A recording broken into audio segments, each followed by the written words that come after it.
Toma la ruta, Ruta al Aire. Entérate de temas públicos, cultura y participación ciudadana.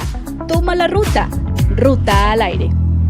Total Electoral de Chihuahua, en colaboración con Radio Universidad, estamos sintonizando precisamente la estación 88.1 de el FM para que estén con nosotros en vivo totalmente, y a los que nos están viendo ahora en Facebook también pues les damos la bienvenida a este programa. Tenemos un programa muy interesante, vamos a sacar chispa en este programa con algunos de los temas que tenemos el día de hoy, y pues para esto, Chuy, preséntanos al entrevistado del día de hoy. ¿Cómo estás tú el día de hoy? Hola, buen día, Melissa. Pues mira, yo no te aseguro que traiga mucha chispa, pero lo voy a intentar. Pues bueno, también les damos la bienvenida nuevamente a todas las personas que nos escuchan por el 88.1 del FM.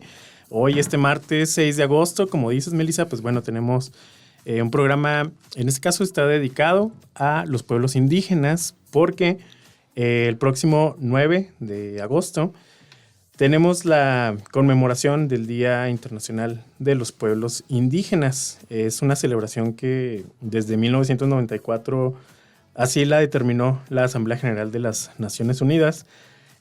Para ello hemos invitado a Francisco López, que pues, ya nos ha acompañado Francisco en anteriores ocasiones. Francisco forma parte del Instituto Estatal Electoral, de un área que es específicamente pues determinada para el trabajo con pueblos indígenas. Te damos la bienvenida, Francisco. Gracias por acompañarnos. Pues nada, agradeciendo mucho la invitación y sobre todo agradeciendo la amable escucha de las personas que sintonizan esta estación de radio. Y sí, como lo has dicho, David, a propósito del Día Internacional, de la conmemoración del Día Internacional de los Pueblos Indígenas, pues bueno, aquí voy a estar acompañándoles en este espacio y no sé. Francisco, mea culpa. ¿Cuál es el nombre exacto del departamento del área de pueblos indígenas del instituto? Es la Coordinación de Grupos Étnicos y Pueblos Indígenas. Muy bien, así para que no se nos quede sin mencionarlo. Nos acompañas de ahí, Francisco. Muchas gracias por estar acá. Pues vamos a empezar. ¿Qué te parece si nos platicas pues de qué se trata el Día Internacional de los Pueblos Indígenas? Bien, pues déjenme comentarles, mejor dicho, que el 23 de diciembre de 1994 la Asamblea General de las Naciones Unidas determina que se conmemore el día 9 de agosto de cada año el Día Internacional de los Pueblos Indígenas. Algunas personas nos preguntaremos cuál es la funcionalidad o qué se pretende con esto. Pues algo muy importante es, primero, visibilizar a la comunidad indígena, que no nada más somos los que sí se ven, los que andan en la calle, sino todos los indígenas que habitan en cada rincón de los países que son a los que les es parte y que participan dentro de la Asamblea General de las Naciones Unidas. Es decir, todos los países de América Latina y otros países de otros continentes, pues. Entonces, se da en relación a eso. Y la declaración es para establecer derechos individuales y colectivos en la población indígena, en particular, pues, derechos súper importantes o muy, pues, que son importantes de resaltar, como la cultura, la identidad, la lengua, el idioma, el empleo, salud y sobre todo la educación. Son temas que se pusieron en la agenda para determinar la declaración por parte de la Asamblea General de la ONU. Ahora también con esta conmemoración se pretende mantener y reforzar las instituciones que son propias e inherentes a la cultura y a los pueblos indígenas. Respetar sobre todo las tradiciones y que se promuevan las formas y los modos de desarrollo de cada cultura, de cada pueblo indígena. Ahora, me detengo aquí y hago un paréntesis. Cuando un pueblo indígena desaparece, según lo escribía un teórico francés, Jean-Paul Sartre, decía, desaparecen imaginarios, desaparecen modos de describir la naturaleza, de describir el universo, de describir todo lo que hay en el entorno. ¿Por qué? Porque cada pueblo indígena tiene una cultura, tiene una manera de ver la vida, de celebrar la vida, de celebrar la muerte, de celebrar el trabajo, de hacer el trabajo, y con rasgos muy, muy propios, muy originales. Entonces, conservar esa riqueza, conservar y promover que eso no se pierda y que se haga parte dentro de las dinámicas del desarrollo de los gobiernos a nivel local, estatal y mundial, pues que sean parte, pues que sean respetadas esas maneras de los pueblos indígenas, para que no se, con esas prácticas los gobiernos puedan incluirlos, pero incluirlos de la manera en cómo sí los pueblos indígenas quieren ser incluidos. Claro. Sí. Todo esto que nos comentas es muy, muy importante y tiene un valor profundo que ocupa en nuestra sociedad, ¿no? Y bueno, pues estábamos hablando mucho de honrar profundamente las identidades, las formas de ver la vida de precisamente esos pueblos originarios, pero también estábamos hablando mucho de la brecha que existe, que si bien queremos seguir honrando, ¿verdad? Vuelvo a comentar la originalidad, ¿verdad? De la forma de vida de cada uno de los pueblos, pues también existe esta discriminación, también existe pues esta vulnerabilidad, esta marginación y esta pobreza y todos estos problemas que vivimos en el Estado, pero también en Latinoamérica y en el mundo, ¿no? Y eso es lo que quiso la Organización de las Naciones Unidas poder con esta declaración con este día de trabajar y echar mano a cómo poder eliminar o cómo poder de alguna manera seguir preservando los pueblos, pero a la vez incluyendo y a la vez sabiendo que existen, a la vez sabiendo respetar su territorio y todo lo que conlleva. Entonces, ¿cómo estamos en este sentido, ¿no? De que existe también mucho trabajo por preservarlo, pero sigue habiendo esta discriminación y esta brecha enorme. Mira, yo pienso que los gobiernos, a través de su administración pública, en países, sobre todo como en México, que existen alrededor o más de 68 pueblos indígenas, los gobiernos se han esforzado al menos en ser incluyentes a través de sus diversas instituciones para hacer que los pueblos indígenas participen de manera efectiva en las dinámicas para dirigir, para opinar, para decir qué sí les gusta, qué no les gusta, qué sí les parece. A esto le podemos llamar un acercamiento con pertinencia cultural.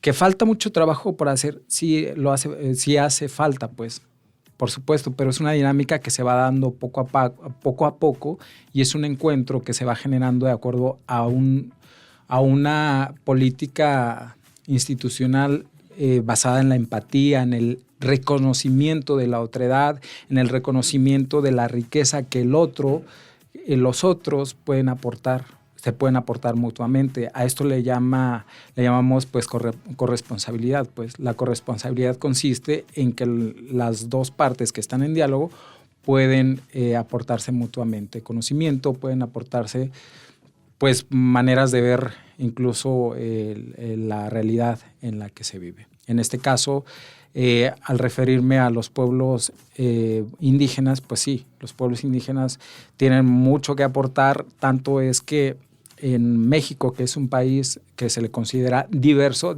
es en el sentido de que hay muchos pueblos originarios, muchos pueblos indígenas en que aportan el conocimiento ancestral, aportan toda la parte que tiene que ver con la botánica, con la manera de relacionarse con el entorno y con el cosmos, pues. Que a veces, dentro de ese afán discriminatorio de algunos sectores, no estoy señalando propiamente alguno, pero sí hay discriminación porque la existe, pues. Y no se le da el valor pues, no se le da el valor justo a cómo la comunidad indígena, cómo los pueblos indígenas se relacionan y hacen posible ir caminando, ir viviendo, ir subsistiendo en los espacios donde les toca, pues, desde sus espacios celebrativos, sus formas de gobierno, sus formas de relacionarse, pues, en todo sentido. Creo que hay una falta de valoración en cierto tema de la riqueza incluso pues muy espiritual y muy cultural, y eso es lo que a lo mejor y nos falta, ¿no? Saber reconocer y poder valorar lo que existe y que deje o que se reduzca al menos la brecha, ¿no? No queremos que se contemple en una totalidad, sino que se preserve esa cultura y esa identidad. ¿Tú qué dices, Chuy? Claro, ¿no? Y también se trata de reconocer que hay una transformación constante de la cultura en un país, como bien apuntas, Francisco, que es pluricultural, que hay muchísimos pueblos indígenas, o sea, hay muchísimas formas de vivir este país, ¿no?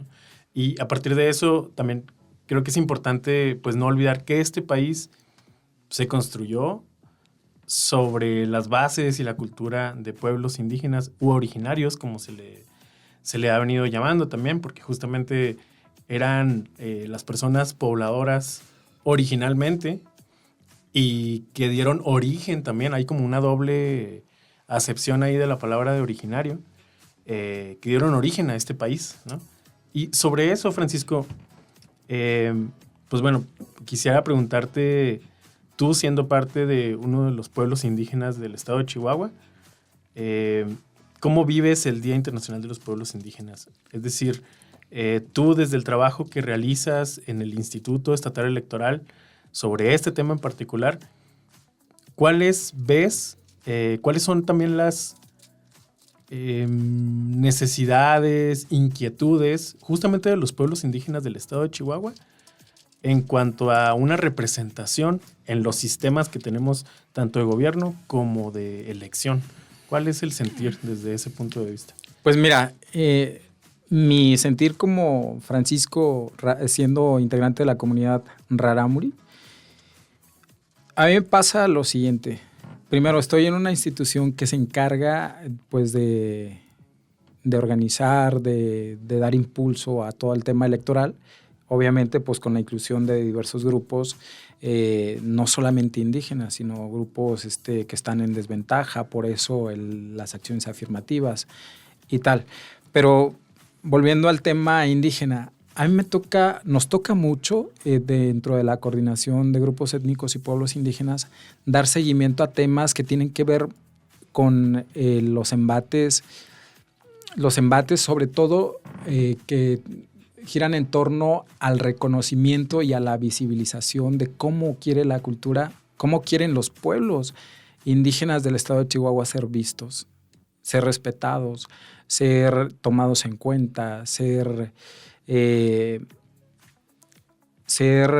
tenidos en una capacidad de decisión. Cuando yo recién ingresé aquí al instituto, estaba llevándose a cabo una consulta indígena, que si bien, o sea, es muy importante que un trabajo de este tipo, pues porque da oportunidad a conocer la opinión, conocer el sentir, las necesidades mismas de los diversos pueblos indígenas del estado de Chihuahua. Yo puedo decir que el Instituto Estatal Electoral, en ese sentido, con las deficiencias que puedan presentarse, pues porque no se está dentro de un marco de perfección, sino se está siempre dentro de un proceso de aprendizaje, de darle valor a todo lo que va apareciendo. Pero el instituto ha hecho un gran esfuerzo, pues, de hacer presente a los pueblos indígenas del estado de Chihuahua en las dinámicas y sobre todo en el contexto del trabajo que el instituto hace en relación a la ciudadanía chihuahuense. Sí, y porque yo me imagino, ¿no? Desde mi experiencia también, digamos, siendo parte de la población mestiza, también me imagino que a veces en las consultas que llega a pasar, ¿no? En las consultas a veces se obtienen resultados no esperados. Por ejemplo, cuando se va y consulta a un pueblo indígena para saber cómo quieren que pase una carretera por su comunidad. Y de pronto una consulta puede ir a hacerse y resulta que pues, no quieren una carretera, ¿no? O O sea, la consulta es como, no, o sea, espérate, no quiero esta carretera, ¿no? Tú me estás preguntando cómo quiero la carretera, de qué color y por dónde quiere que pase, pero en realidad yo no quiero esta, ¿no? Uh-huh. Como que me trae a la cabeza esto de pues qué difícil es empatar, ¿no? Los mundos, como platicábamos, Melissa. Un poco. Claro. Uh-huh. Fíjate que en esa parte yo veo que el Instituto Estatal Electoral ha puesto mucho cuidado y mucho énfasis en elaborar protocolos previos a la consulta. Uh-huh. Que los protocolos son desde tener en cuenta la pertinencia cultural, el cómo se hace la consulta, a quién se consulta, a quién se convoca, en qué espacio se les convoca, quiénes intervienen, de qué manera se interviene, de manera que se llegue a esa parte idónea, o como lo dicen los instrumentos internacionales, que la consulta debe ser previa, libre e informada. Es decir, que haya esos tres factores y que la respuesta de la consulta sea realmente o que tenga su origen en las necesidades sentidas de los pueblos indígenas a los que se les consulta. Claro. Algo muy interesante y es que, como dices, consultamos a partir de un tema si se quiere o no, ¿verdad? Si se realiza o no se realiza. Pero realmente la pregunta está en cómo quieren ser tomados en cuenta o cuál es la verdadera necesidad que quieren que se realice, ¿no? Eso es algo muy interesante. Francisco, cuéntanos cómo ha influido la consulta, qué se ha realizado y pues cómo han estado siendo tomado en cuenta algunos de los pueblos de nuestro estado. Muy buena tu pregunta, la petición, mejor dicho. Fíjate que a razón y a raíz y como resultado de la consulta indígena que implementó el Instituto Estatal Electoral para este proceso electoral 2023-2024, se da como resultado la emisión de las acciones afirmativas que las emite el Consejo Estatal. En la emisión de las acciones afirmativas quiere y se determina que se igualen la capacidad de acceso de las personas indígenas a ocupar un cargo de elección popular. Se le pide a los actores políticos que se incluya en ciertas zonas, en ciertos espacios, por la determinación del porcentaje de población indígena que habita en ciertos municipios, tantas regidurías en la integración de los ayuntamientos. Para el distrito 22 que se concede en Huachochi también se pidió que las candidaturas fueran encabezadas por indígenas. O sea, la consulta indígena trae como resultado este tipo de acciones. Que este tipo de acciones, desde mi posición o desde mi desde mi óptica como indígena, generan, queramos o no, una visibilización a los pueblos indígenas, a las comunidades indígenas que habitamos aquí en el estado de Chihuahua. Sí, como decías hace un momento también, son como pequeños o no sabemos también en este momento si son pequeños, medianos o grandes pasos, ¿no? Uh-huh. Pero son pasos que se están dando justamente para, como apuntabas, nivelar el piso para que sea contiendas y sistemas de representación más justos, más incluyentes. Y desde tu punto de vista y también desde el área en la cual trabajas del instituto, ¿cuáles serían los grandes pendientes o los temas que se tienen que trabajar para seguir afinando justamente estos instrumentos?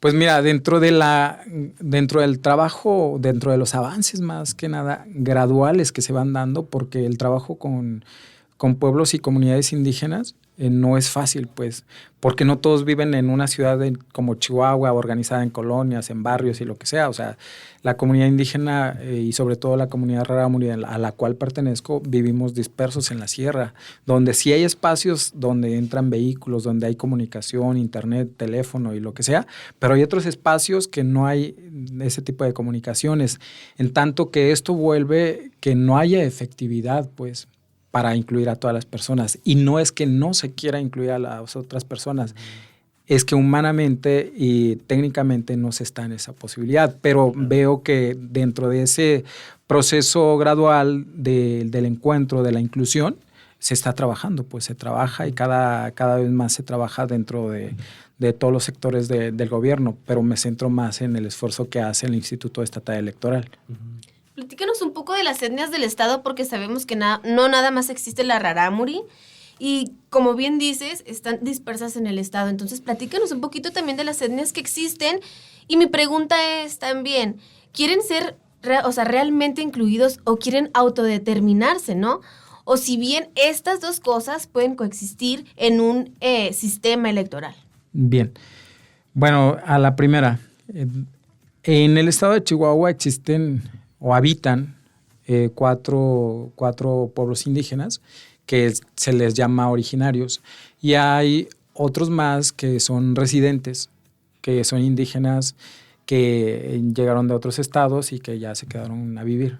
Obviamente se les debería ya ir diciendo que también son originarios porque pues, sus hijos, muchos nacieron ya aquí en el estado de Chihuahua y pues han hecho vida aquí en el estado de Chihuahua, especialmente en Ciudad Juárez y en toda la parte norte del estado.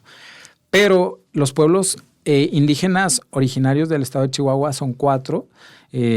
La comunidad rarámuri a la que pertenezco, la comunidad Odami, la comunidad Guarijó y la comunidad Pima. Aquí mayormente está habitada por la comunidad rarámuri, es el pueblo indígena con más población. Luego le sigue la comunidad Odami, que principalmente habita en los municipios, en la parte sur del municipio de Huachochi y mayormente en el municipio de Guadalupe y Calvo. En la comunidad Guarijó, principalmente en el municipio de Chinipas y otros municipios que están allí aledaños. Es una población pues indígena que ha ido disminuyendo en sus integrantes. Lo mismo en la comunidad Pima, en el estado de Madera, Ocampo y demás. También que dentro de esos esfuerzos de hacerlos visibles, pues sí, el instituto a través de traducciones, a través de elaboración de material gráfico, se esfuerza en que estos pueblos indígenas, estas comunidades indígenas, pues aún con esa significante que puede ser la disminución de su población, pues sigan siendo vistos, pues sigan siendo tomados en cuenta. Y es un esfuerzo que se hace continuamente. Si bien los esfuerzos están por incluir, es como que lo que a mí me sigue, sigo teniendo la duda, si bien nos esforzamos por la inclusión de todos estos pueblos, a la vez esa inclusión probablemente hace que desaparezcan y que disminuya la población en algunos pueblos.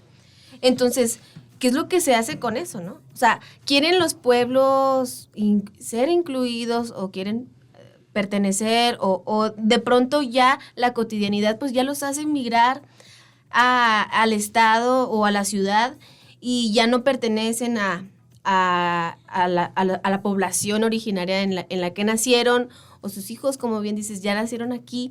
Entonces, ¿cómo podemos seguir determinando, cómo podemos seguir preservando a los pueblos, pero también seguir incluyéndolos, ¿no? En todos los procesos, no solo los electorales, sino los procesos y el sistema en sí cultural, ¿no? Sí, fíjate que antes de abordar esto que acabas de decir, se me fue aquí. Hacías una pregunta, ¿cómo era la visión que los pueblos indígenas, las comunidades indígenas tienen respecto a cómo quieren vivir, cómo quieren ser representados o gobernados? Efectivamente, hay una necesidad histórica de la comunidad indígena en que ellos dicen, no, pues nosotros queremos vivir como con nuestros gobernadores, con nuestras autoridades. Sí. Y ahorita es muy interesante, pues, porque está el tema de los sistemas normativos internos, pues. Al menos hay ese tema, pues. Ya a mí se me haría, pues, cosa diferente si no existiera. O sea, al menos hay ese concepto que se maneja dentro de estos espacios y hay ese reconocimiento, pues, de que es una necesidad sentida de los pueblos indígenas.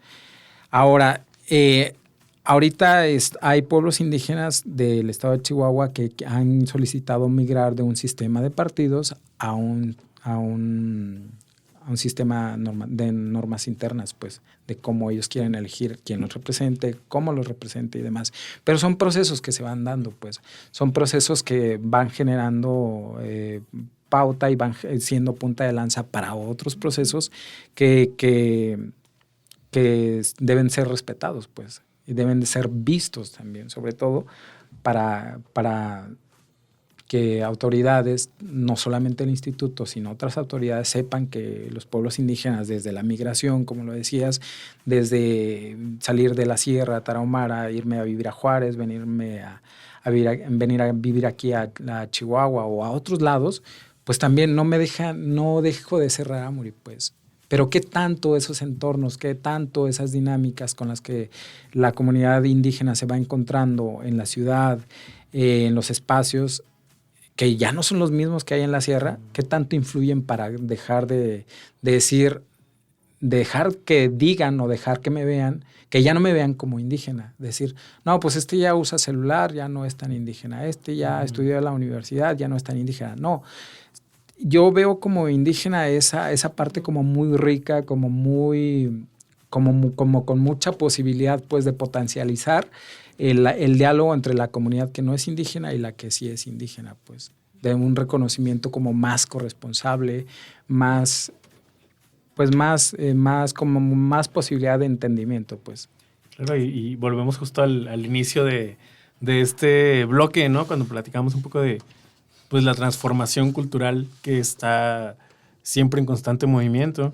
En realidad se van haciendo nuevas formas, ¿no? De ser indígena en otros espacios, con otros sistemas, ¿no? Entonces se va enriqueciendo, por así decirlo. Sí, por supuesto. Entonces, eso. A veces decimos, no, pues ya se vino a vivir a la ciudad o ya anda en coche o lo que sea. Pues no, o sea, seguimos siendo igual de rarámuris, igual de indígenas. Y eso, pues, a veces como indígenas no es que nos falte, no es que no queramos, pero también tenemos derecho a ser vistos como nosotros queremos que nos vean. Claro. Y bueno, el ser indígena yo creo que nos da para el qué es ser indígena, cómo lo definimos, nos da para un programa completo, yo creo.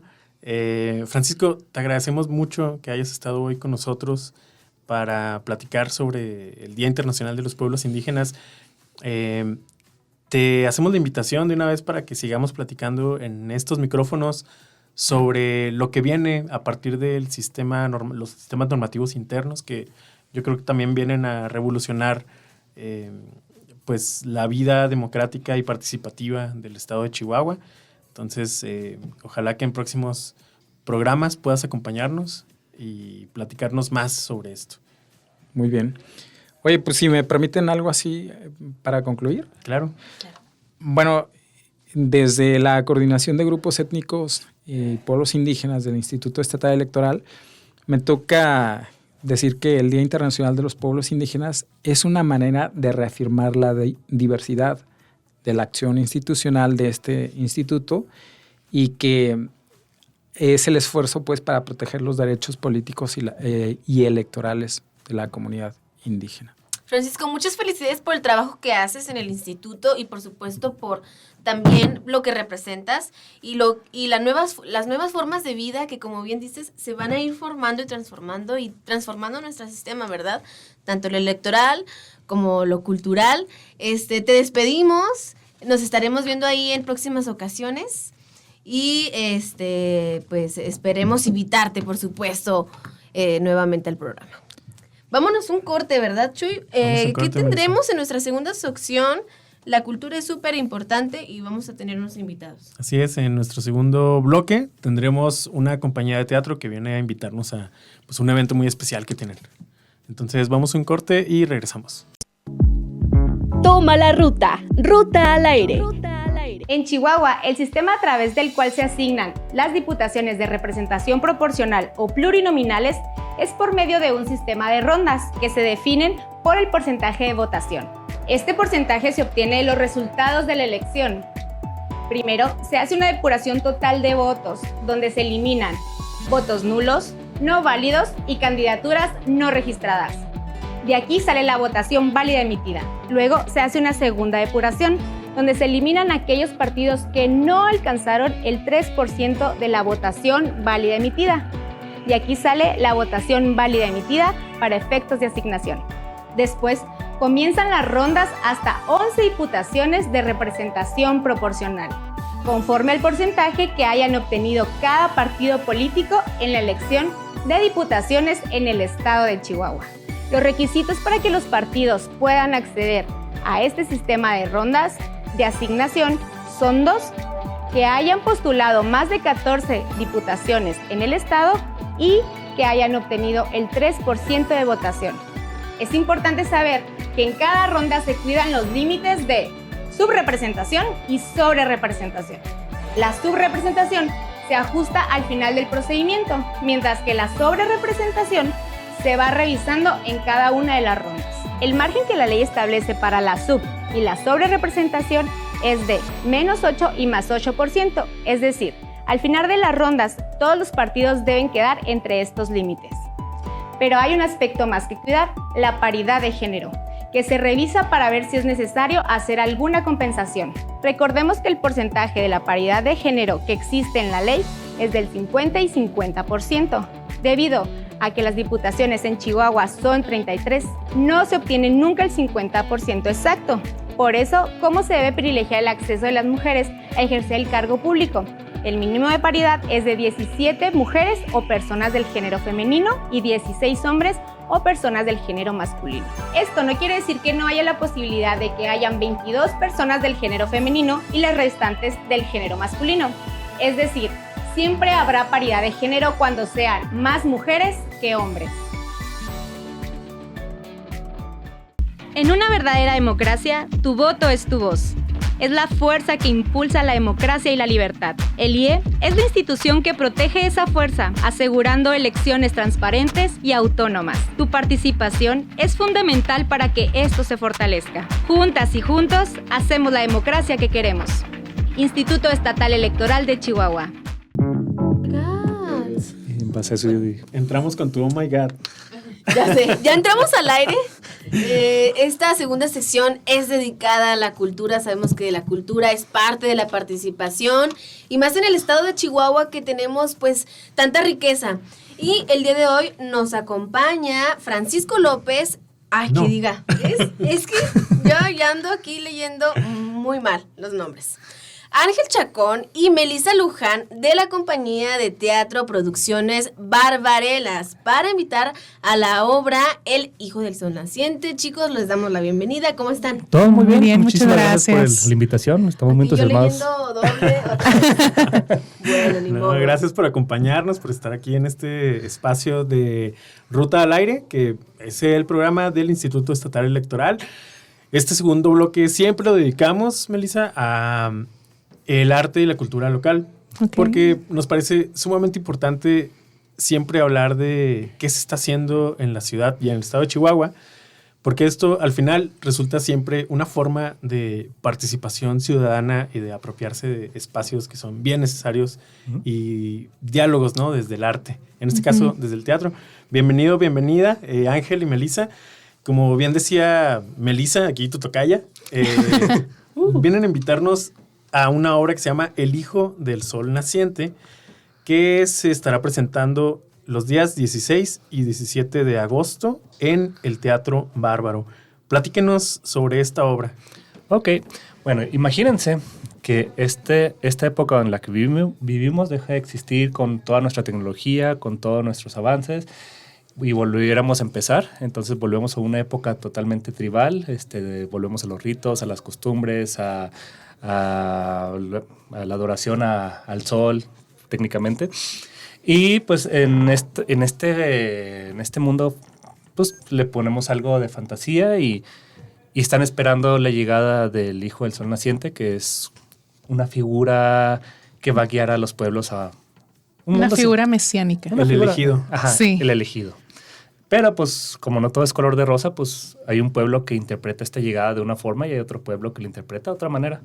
Entonces pues ya desde ahí pues ya empieza a haber ciertos roces. Entonces la obra empieza cuando nace una chica que se llama Enari, que es la elegida. Desde que nace dicen ella es. pero al mismo tiempo nace un mestizo entre las dos culturas. Entonces, pues ahí ya empieza a ver como sus conflictos de, bueno, pues en dónde se inclina la balanza, ¿no? Y pues estos dos chicos crecen, o sea, a la edad de 15 años y aparte se quieren mucho los dos. Sí, forman un vínculo en el cual se desarrolla desde la amistad hasta pues cierto, ya sea enamoramiento y demás. Y de ahí pues también cómo pueden llegar a ser amigos, siendo que pues la cultura de la chica pues desprecia al mestizo por ser alguien mestizo al fin y al cabo. Entonces, todo este universo, mientras al mismo tiempo se está cocinando un conflicto bélico al 100. O sea, está bastante divertido. Justamente estábamos hablando de que en unos días va a ser el Día Internacional de los Pueblos Indígenas y hablábamos de todo esto, claro, del mestizaje, de las nuevas culturas, ¿no? Y las subculturas que crecen de unas y de otras. Y es bien padre poder verlo y plasmarlo en una obra y poder entender también, casi llegando a la realidad, ¿no? Porque cuando yo me imagino cómo viven, o cuando tú te empiezas a poner en los zapatos de los demás y ver cómo viven los otros, te das cuenta de muchas cosas. Y yo creo que plasmar en una obra a lo mejor ese mensaje está súper interesante, ¿no? Sí, de hecho está, y creo que lo interesante es que uno puede ver la perspectiva de las dos culturas. O sea, en un momento nos adentramos de lleno de cómo son unos. Ahí fue un poquito complicado inventarnos una cultura nueva, pero o sea, porque son culturas ficticias, les inventamos sus rituales, sus formas de ser, sus caracteres. Y también en otro momento pues vemos la otra cultura que tiene otra versión de las cosas y que no solamente uno puede pensar, no, pues buenos y malos, y cuando uno ve el panorama completo dice, no, pues no es tan simple, o sea, realmente hay muchos matices, hay muchos blancos, grises. Es complejo, ¿no? Sí, entonces cuando uno ve que este conflicto bélico va escalando, pues uno dice, ay, pues ni como para dónde hacerle. Claro. Y también se inventaron un espacio, un lugar, un país, ¿dónde se desarrolla? Es ficticio, o sea, no es, digamos, las dos culturas son ficticias. Les pusimos nombres de Wiccas o Woccas. Unos los identifican con color rojo y otros azules. Pero los personajes, también los nombres son ficticios. Todo lo es ficción y es fantasía. Y nos fuimos bien lejos también en buscar la fantasía, porque imagínense que después de todo esto, también no solamente se pierde nuestra cultura, sino también se pierde el idioma. Entonces también se pierde el español, el inglés, el japonés, el quichua, el que quiera, ¿no? Entonces los chicos los pusimos a actuar, pero de una forma en la que no pueden decir nada en español, ni en inglés, ni nada. Pero también nos enfocamos en que la obra se entendiera de inicio a fin, pero sin que explicar nada. O sea, realmente uno entiende. Okay. Entonces, ¿cómo se comunica una cultura? Pues uno puede hacer chasquidos así. O la otra cultura se comunica con... Ya te silba al aire. Ya lo logré. Entonces, uno identifica por sonidos cómo es una cultura, aparte de los vestuarios, aparte uno con los vestuarios uno ve la posición política de algunos. Entonces, es parte de lo que hace Melissa, de que como artista visual y codirectora, pues me ayuda a que toda esta obra se entienda de inicio a fin. Así que se vayan sin tener que preocuparse de... Realmente no se tienen que preocupar de que está abstracta, o sea, más bien eso fue para nosotros y es bastante sencilla. ¿El reto ya está cumplido? Sí, ya, es bastante fácil de seguir, ya hemos tenido pruebas de audiencia y realmente entendieron bastante bien el argumento. Oye, se me hace impresionante, o sea, la creación fue abstracta totalmente, pero finalmente el resultado pues ya no lo es, porque pudieron traducir todo eso que no es, sí, claro, a algo que sí es, ¿no? Entonces como que le dieron vida totalmente a cosas nuevas, ¿no? No me esperaba esto, ¿eh? No me esperaba esto. O sea, y además qué reto lo que nos acaba de platicar Ángel, que nos acaba de dar la sinopsis hace un momento. Están esperando la llegada del Hijo del Sol naciente. O sea, y esto trasladarlo a un texto dramático. Sí, claro. O sea, es difícil porque tienes que masticar. Bueno, al menos nosotros tuvimos que masticarlo de una manera en la cual de que esto se tiene que entender, o sea, sí o sí, no tenemos que poner algo tan místico, abstracto, como decía Ángel, es de que sí, esto es sin subtítulos, o sea, tiene que ser directo, pero pues al fin y al cabo de una manera bella, pues fue algo de mi trabajo, como que ciertas imágenes o composiciones se vean bonitas, se entiendan y pues también como si fueran cuadros, casi. Okay. Pero pues sí, trabajando con los chicos sé que mira, si te mueves de esta manera, en vez de hablar, puede ser corpóreo. Entonces, pues como que trabajando de esta manera corporal y con el lenguaje inventado de chasquidos y de silbidos. Sí, y está padre porque después de un rato uno entra tanto que cuando uno escucha a alguien hablar en español, como que dices, se siente uno como fuera de, ¿no? O sea, como alguna vez me acuerdo que una chica entró nueva del reparto y le dijimos que se comunicara o le hablara a un personaje y habló de una forma muy normal y todos nos quedamos así como de que, ay, no. Pero fue parte de lo divertido. Aparte, vamos a sumarle más cosas. Mi formación de músico, pues todavía ayudó a poder complementar este universo de sonidos y entonces hay personajes que mientras hablan, la comunicación es música. Entonces hay personajes que mientras están hablando los instrumentos van al mismo tiempo que ellos, entonces se hacen envolventes, los chicos de repente cantan y luego tenemos sonido debajo, vamos a tener sonido debajo de la gente, que somos los músicos en vivo, y vamos a tener sonido proyectado en las bocinas, entonces imagínense que va a estar el sonido por tres fuentes, centro, bocinas y abajo de la gente. Entonces vamos a tener como una... Sonido surround de manera natural. Sí. Sonido surround de manera natural. O sea, pueden... De repente va a girar el sonido alrededor Efectos 3D. Efectos 3D, 4D. Y 4D. Entonces, todo lo que a veces en textos, dramaturgia, que si bien el texto es como donde está todo el peso del diálogo, toda la fuente pues poética. Pues por eso toda la narrativa. Toda la narrativa. Mucho del sonido se va o sea, el sonido es como si fuera sustituir el diálogo, entonces la obra es una experiencia sonora gigantesca hay mucho símbolo en el sonido, hay mucho símbolo en la música, hay mucho, entonces, pero la música también complementa la imagen, entonces también hay muchas cosas que pasan en la imagen que son muy bonitas, entonces se complementan las dos. Ya al punto de que no pueden estar separadas, o sea, sí uno sí puede escuchar la música, pero tiene mucho sentido lo que ve uno visual, pero con lo que está pasando con el sonido. Oigan, qué padre, qué interesante. O sea, ustedes trasladaron todo el lenguaje, o todas las palabras en español y cualquiera de los idiomas, a la música, a la imagen, y seguramente ha de ser un reto para ti enorme, ¿no? Digo, para los dos, o para todo el equipo detrás, pero qué importante, o sea, ¿cómo lo hicieron para imaginar tanto? Pero yo creo que es bastante estético, ¿no? O cuéntame, Meli.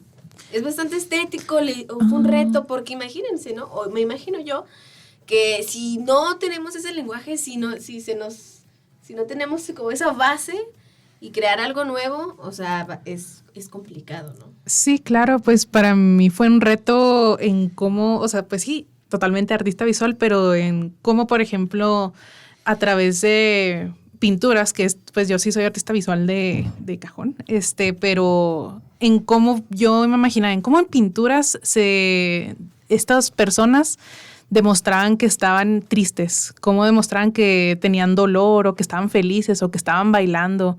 Pues son ciertas posiciones que yo decía, ok, vamos a implementarlas poco a poco a los actores y que ellos también pues entiendan cuál es el propósito de su acción para que lo sientan, ¿sabes? Entonces, oigan, como el juego de no puedes decir no puedes decir sí. O sea, yo creo que para los actores también ha de haber sido un reto súper intenso, ¿no? Sí, Imagínense claro.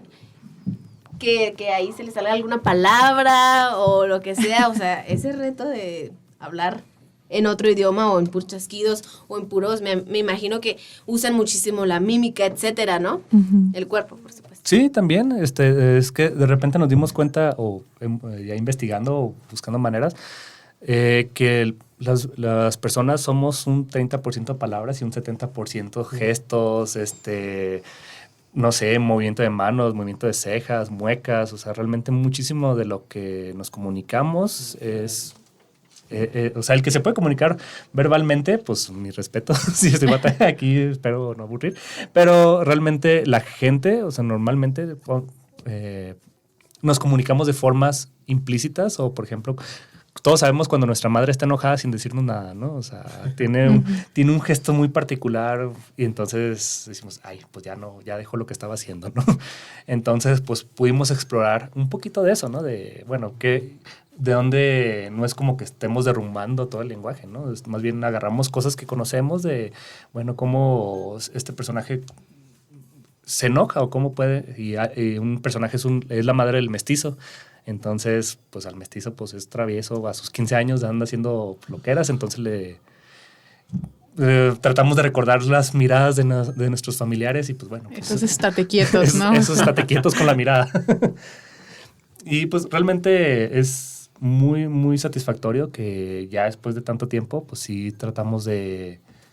Entramos toda en esta convención y los chicos pues ya también entraron en la convención, ya adaptamos mucho la obra a ellos.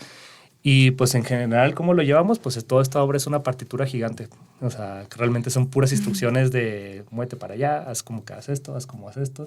Y los músicos van siguiendo todas las partituras, la partitura que está con las acciones desde el inicio de la obra hasta el fin. Todo es como es una partitura musical, toda la obra.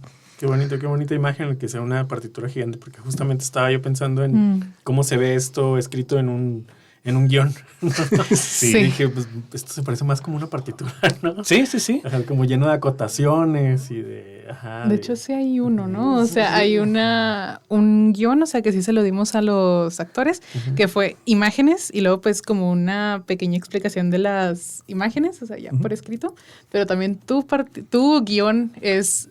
En un lado están las partituras, en un lado está la imagen y en un lado está la explicación. Sí. Entonces está pesado. Sí, en una hoja tengo la escena y tengo la explicación de la escena y tengo la explicación y tengo las partituras. Sí, todos los sonidos.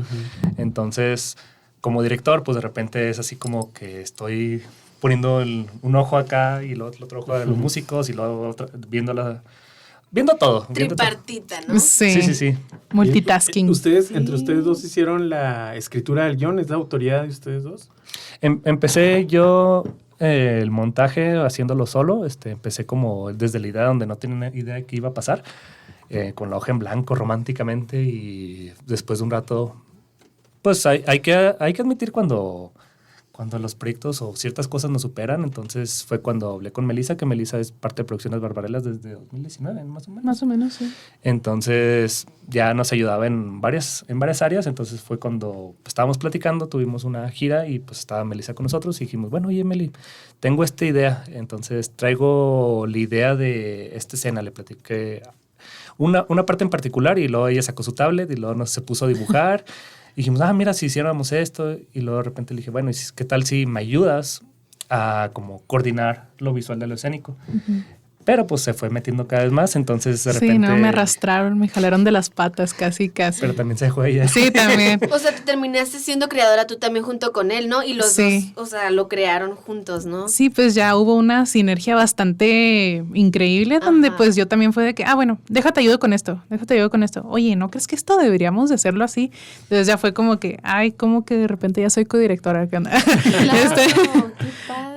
Pues está padre, pero sí, obviamente conlleva cierta responsabilidad, en adaptarse también así con los chicos, y no, pues obviamente ellos pues son como que prioridad en general de que ustedes tienen que estar bien para que todo salga bien. O sea, una cosa es que yo tenga mis ideas bonitas, pero pues otra cosa es que ustedes las puedan efectuar. Entonces, mucha responsabilidad. Sí, entonces creo que como es mucho, hay que pensar en demasiadas cosas, de que si la luz entra por un lado, que si está sonando tal cosa al mismo tiempo que alguien levanta la mano, que si alguien a veces pasa que los chicos confunden los chillidos con los chasquidos.